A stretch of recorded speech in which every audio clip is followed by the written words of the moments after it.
فنش العمليه بصراحه كده احلى بكتير. يعني هو كده بصراحه. بس انا ليا تعقيب صغير كده. مد محمد فاروق للمباراه هو اللي خلى نهايه المباراه حلوه. انت تعرف لو الهدف ده ما جاش كانت المباراه جماهير الزمالك عن الجماهير ده. شفنا اجمل هدف جه السنه دي بتاع شيكابالا، وجماهير الزمالك اكبر فرحه شافتها النهارده بالهدف. يعني مد محمد فاروق الاربع 5 دقائق عشان اصابه عصام الحضري. لا هو في الحقيقه هو ادى 6 دقائق يعني محمد، واثناء ال6 دقائق حصل فيهم تعطيل، فالراجل بالظبط اللي هم زود دقيقه ونص. لكن شفنا اجمل هدف. ده صحيح. يعني مد محمد فاروق الوقت ورانا اجمل هدف، ورانا اكبر فرحه لنادي الزمالك بالهدف. يعني غير شكل المباراه. كابتن فاروق ورانا كمان، يعني عايزين نقول ايه، يعني ورانا واحده من الكرات القليله في الماتش. ما انا بقول انا يعني الماتش بصراحه يعني واحنا في معظم فتراته تعيس جدا. واحنا طول احنا من البدايه خالص ومن بين الشوطين قلنا حلول نادي الزمالك هي حلول فرديه. الحلول الفرديه نادي الزمالك النهارده هي صاحبه القرار، هي اللي عامله كل الشغل. الحلول حتى الهدف الاول حل فردي، كره ثابته، راجل مش متمركز بشكل جيد غير مراقب يقدر يجيب هدف. حل فردي تقريبا قطع 100 متر كابتن فاروق. يعني تقريبا يعني يجري له بتاع ودي هنقف عندها. يعني هو هيجري له حوالي بتاع 40 45 متر، ان هو هيشوط الكره من بره ال 18، يعني مش هيخش بيها جوه ال 18 بالظبط. يبقى حوالي 40 متر اللي عمله مش شيكابالا. ما انا بقول حل، يعني هو كان عنده حل، لكن هو فكر في قدراته وامكانياته وثقه. خلي بالك القرار بتاعه في الثقه ان هو يشوط الكره دي تتحسب لشيكابالا ان هو لعيب على مستوى عالي جدا. ان هو كان عنده حلول ثانيه. هو اختار الحل بتاعه هو اللي هو فيه القرار بتاعه، مش بتاع الزميل، القرار بتاعه هو. لكن يا كابتن طاهر انا عايز اقول حاجه. لعب الكره شيكابالا. نعم اختار الحل الفردي طبعا، ولعب الكره لشيكابالا لنفسه. يعني لعب لنفسه، يعني فعلا هو الحل لنفسه. لكن انا عايز اقول حاجه، الشوط الثاني برضك لازم نقول ان الكابتن حلمي طولان غير من اداء بتروجيت بشكل كويس جدا. العدوى خدها من نادي الزمالك، استحواذ الشوط الاول. اداء بتروجيت الشوط الثاني كان افضل، اما لعب مهاجم لعب مروان جنب السيد حمدي. اللي ساعده كمان انكماش الزمالك. معدل اللياقه البدنيه عند لعيبه نادي الزمالك هبط. واحنا قلنا ان نادي الزمالك كان الاعداد النفسي ليه قبل المباراه كبير جدا على ان هو مستعد للمباراه بشكل قوي، بشكل معنوي عالي جدا. لبتروجيت بشكل قوي جدا، ومركزين في المباراه بشكل قوي جدا.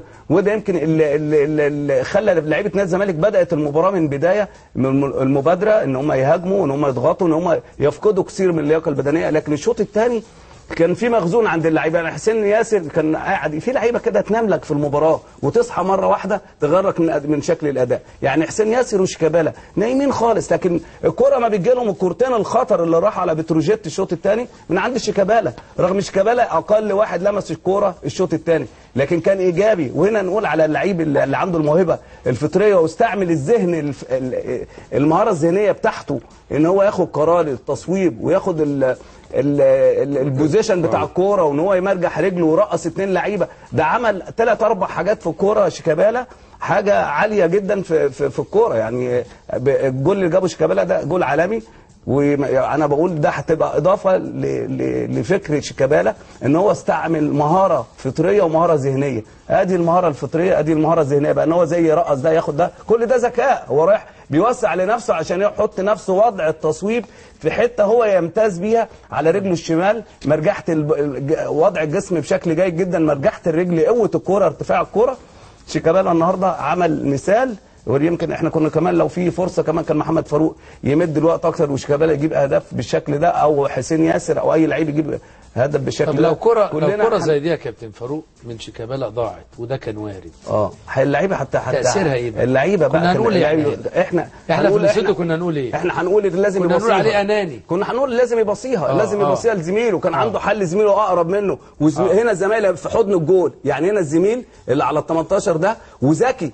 يعني اللعيب الصغير اللي هو محمد ابراهيم ده ذكي، مش عايز يخش ال 18، مستني شيكابالا يحط له الكوره، فذكي. شيكابالا هو اختار ده. بقول شيكابالا عمل الجول لشيكابالا، يعني ما عملش الجول ده لشيكابالا، دي قدراته ومهارات شيكابالا. ما عملش الهدف ده الا ما حدش يجيب الهدف ده في التوقيت وفي اللعيبه اللي موجوده في الوقت الحالي غير شيكابالا. شوف يا كابتن طاهر شاذ ايوه وارد ان اللعيب يلعب لنفسه. ما هو ده اللي شيكابالا. المهاجم لا كابتن فاروق، المهاجم لازم يبقى اناني، لازم سنه الانانيه فيه. ايه؟ امال ايه كان اناني واكتر من كده، كان اناني واكتر. كان اناني. مصطفى رياض كان بيتجنن مني. مصطفى رياض يقول لك والله يجي فاول وضرب الجزاء بتاعه يقعد يتخانق معانا، كنتش عايز حد يشوطها غيره والفاولات. الموقف ده يخلي شيكابالا يعني ياخد المخاطره نسبه كبيره لاسباب كتيره جدا. اول حاجه ان دي اخر كره في المباراه، مظبوط، الوقت واحد زي ده كلام صح.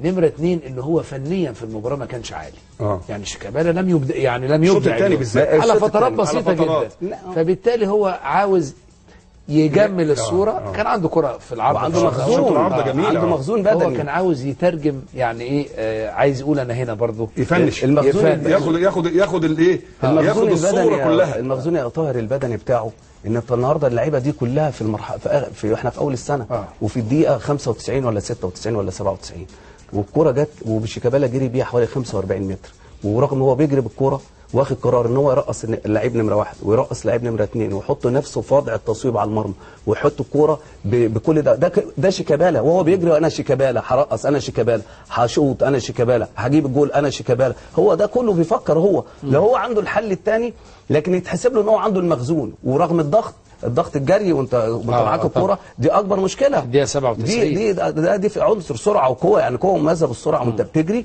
وبتاخد قرار التصويب وبتاخد قرار ان انت تحط كرة في الارتفاع ده وبتاخد قرار ان انت ترقص وتاخد قرار ان في الوقت ضايع وزمايله قبليها عندهم شد عضلي 2 3 وقعوا في الملعب. اذا شيكابالا النهارده الجول ده عايز يقول انا شيكابالا هو دي جول عالمي. يعني الراجل الاولاني اللي اترقص وسع له كابتن شاذ، فتح له السكه. لا بعد ما رجع له تاني شيكابالا هتهنى تاني لو سمحت. انا اقول لك حاجه يا كابتن طاهر، علي كمال مخرجنا الجميل هتهنى تاني. اللي ساعده في الجول يا كابتن طاهر الناس اللي اتحركت معاه دول فتحوا له سكه. يعني الاول الباصه، لا بص ده الاولاني ده الاولاني رجع له تاني. بص عمل ايه الثاني، بيلعب بمبدا التعطيل. خلاص هو فات من 2. ده الاولاني، ده الثاني. بص الاولاني بقى، بص الاولاني ما هو ما يقدرش، لازم يعطله يا كابتن طاهر. يعني عايز اقول ايه طبعا عايزين هنا نقول ان الزمالك 4 نقاط ب4 اهداف في مباراتين، ده معدل بيقول تهديفي كويس جدا. الزمالك واحد من الفرق التي تملك القدرة الهجومية حتى وان تباين اداء بعض النجوم وبعض اللاعبين مهاجمينها. يعني احنا بنبص الخط الامامي كله هنلاقي مستواه لم يصل الى الدرجه. بس يا كابتن طاهر في كلمه كابتن فاروق يعني بيقولها، انا يعني بقولها، انا بصلحها. يعني هي ايه؟ ان اللعيب لا اللعيب الكبير، اللعيب ذات الخبره مش مطلوب ان يلعب ال 45 دقيقه 45 دقيقه، لا مطلوب لما يلمس الكره في الهاف تايم 3 4 مرات. اللاعب المهاري مش هيقدر يدي بنفسه. ايوه بالنسبه لشيكابالا، بالنسبه للمهاريين هو بيتكلم عن المهاريين دلوقتي. هو مش مهاري، احنا المهاريين يعني. هو بيتكلم عن المهاريين. لا مش مهاري، لا كان شويت بس. لا مهاري لا كان شويت بس. لا مش يعني شويت يعني راجل هداف الدوري المصري عبر تاريخه. هداف لكن مهاري لا. معلش يا كابتن طول يا كابتن طيب معاك.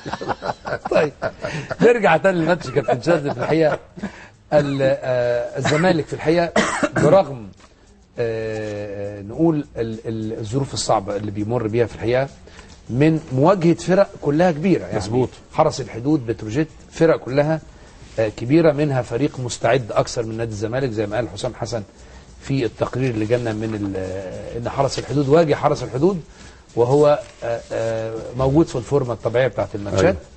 النهارده واجه منافس عنيد حتى وان تغيرت صورته عن الموسم الماضي. انما عايزين نتوقف كمان عن ان الناحيه الحماسيه في الحقيقه غالبه على اداء نادي الزمالك. المشاكل الفنيه اللي شافها الكابتن الشاذلي في اداء نادي الزمالك برغم هذا الفوز. هو المشاكل الفنيه يعني الشوط الاولاني قلت، ما كانتش موجوده زي يوم حرس الحدود. هي المشاكل دايما بتيجي في الشوط الثاني من خلال اللياقه البدنيه، ان في لعيبه بيهبطوا الشوط الثاني وبالتالي بتظهر الفجوات وبتظهر المشاكل خاصه في وسط الملعب من ناحيه الشمال واليمين. بس الواضح ان هم بيعوضوها بالروح القتاليه. ده كلام صح، انا بتكلم عن هل ده ممكن يستمر فتره طويله؟ لا بيستمر. هل يمكن الحماس يعوض النقص البدني؟